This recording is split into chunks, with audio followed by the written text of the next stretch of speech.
I really don't know what to even say anymore. There really hasn't been much out of me over the past 3 days because of that horrible experience. Has anyone heard of Veggietales? I've been a big fan of it ever since I got my first DVD, which was Rack, Shack, and Benny. The show was really good in my eyes because of the characters, stories, morals, and humor. However, I have outgrown the show because I've gotten older, and I'm glad I did, because there's these new redesigns and this spin-off called Veggietales in the House, which to me is kind of a guilty pleasure. I still have a bunch of DVDs and even some old VHS tapes. I've watched all of them, except one. Its name was Where's God When I'm Scared? I actually had it before, but after I got it, I was about to watch it, but I lost it somehow. So I decided to go to my old buddy Amazon and look for not a re-release, not a remaster, but the original. I searched for it, but couldn't find a copy until I got to the bottom of the results. The title of the item said, Veggietales 1993, Where's God When I'm Scared, VHS tape good as new, in all caps. I couldn't wait to get it in the mail. About a week later, my aunt and uncle, who I was living with at the time, were going on a trip. They said if I needed anything to call. At least I can watch the tape without being disturbed, because my sister was also gone at a friend's house as well. Right after they left, the mailmaid came and put something in the mailbox. Most likely a package due to the yellow wrapping I could see around it. So after he left, I checked the mailbox and sure enough it was my package. I grabbed it, went into the house, into my room, and shut the door behind me. Then I started opening it up. After I opened it up, I started to look at the tape's condition, because you know, Amazon, you could get something that looks brand new on the picture of the item, but then you wind up with a sand-filled GameCube. The tape's box art looked like it was copied off of Google Images, and the actual tape didn't even have a label.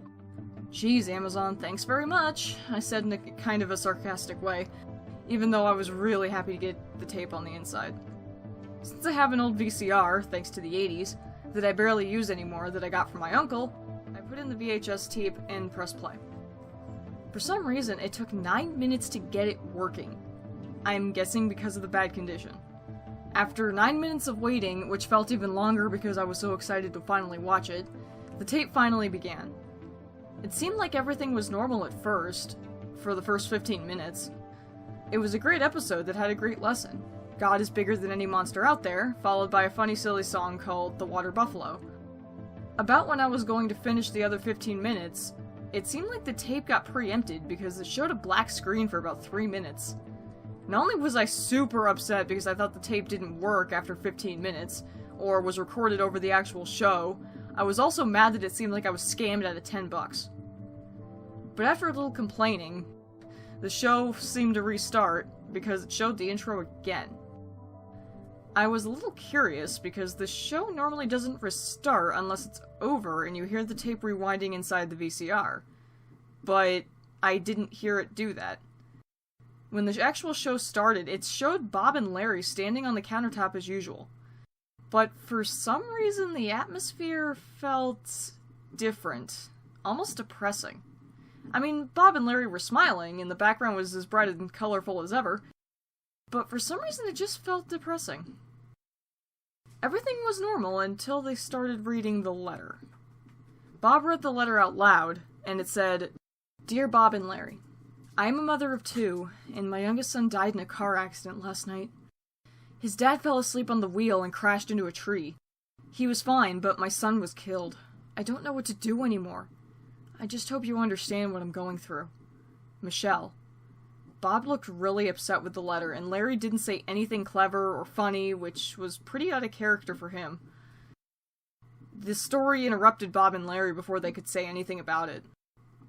The show started up with Junior watching TV at night in the living room, similar to Where's God When I'm Scared, with the familiar Mom Asparagus saying, Junior, time for bed, with Junior saying, just 4 more minutes, but he decides to turn off the television anyway and goes to his room. He hopped up the stairs and into his room. However, he seemed really scared, even more than when he was watching TV. He thought, yeesh, that show is scary. But it isn't real, is it? Junior then goes to sleep, and we get treated to his dreams/nightmares. There was a lot of flashing colors and shapes, with Junior in the dream. After about 30 seconds, I heard a loud booming voice that sounded like my TV speakers were at 100 volume. However, my volume was turned down to 10. The voice said, "You are weak, humble, disgraceful, no one." This part shocked me the most. I was jump scared by the monster that Junior watched on the TV, except it looked a lot more demented.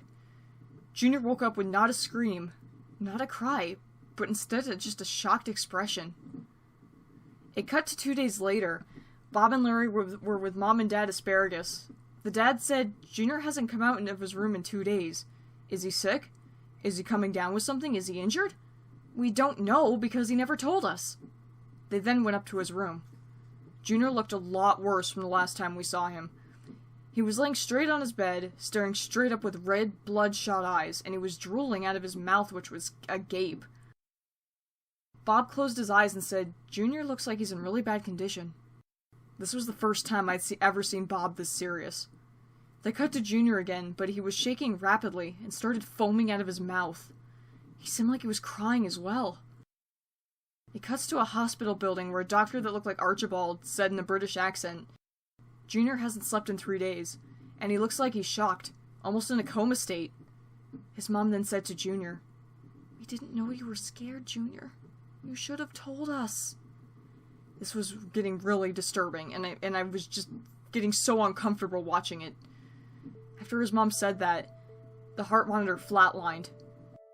Archie then said to them, "I'm sorry, everyone, but Junior is dead." It was really, really sad. I felt like I was gonna cry because Junior was one of my favorite characters in the show.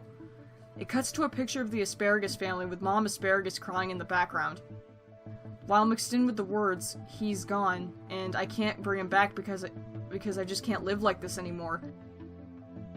We then see her go into the kitchen, reach into a medicine cabinet, pull out a bottle of pills. She finishes with the following words: "When you lose someone, you always feel pain, until you can't feel it all." She opens up the bottle, pours all the pills into her mouth, then passes out. The final image is an image of the Asparagus family. It cuts back to the countertop, where Bob and Larry look even sadder than when they read the letter. Then Bob says in a sad voice, "It's time to talk to Qwerty about what we learned today."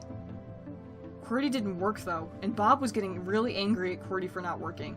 He starts bouncing off Qwerty like a ball, getting more angry with every bounce. Larry even told Bob to stop or he might get hurt. Bob then charged at the computer, and then when he hit it, he splattered into pieces of tomato juice and tomato chunks. Larry ran off crying. He then went to the edge of the countertop and said to the audience, while staring at the camera, "Remember, kids, God made you special, and he loves you very much. Goodbye." Larry then jumped off the counter, and when he hits the floor, he smashes into pieces. Then the episode faded to black with no credits, just nothing. This was a very shocking experience for me. I didn't know who made the episode. I don't even know if I was dreaming. I couldn't sleep for 2 days. I kept getting nightmares about that episode. The next day, I decided to email Big Idea, the company that makes Veggietales, about this strange and disturbing episode. I didn't get a response until 2 weeks later, and this is what the email said. "To whom it may concern. From Big Idea. Subject: Disturbing Veggietales 1993 Where's God When I'm Scared reply. We are sorry. We have never made anything as disturbing or demented as you have described for us, but we understand your worry, so we think you should get rid of it and anything else that might worry you. And remember, God made you special and loves you very much. Big Idea." I took their word for it and threw the tape, along with my Veggietales DVDs, VHS tapes, and even my Bob and Larry plushies that I've had ever since I was little, into the garbage.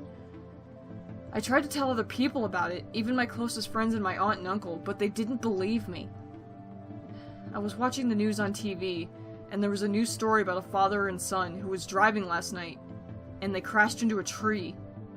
The father survived with minimal injuries, but the son died, and the mother was named Michelle. That was very, very strange, because that was almost exactly like the letter Bob and Larry read. So the next day, I decided to take a drive around my home state of Arizona. After a few hours of driving, I found myself at the Grand Canyon, so I parked my car there and went to the edge. I look down into the rocky floor at the bottom of the canyon. Remember, God made you special, and He loves you very much.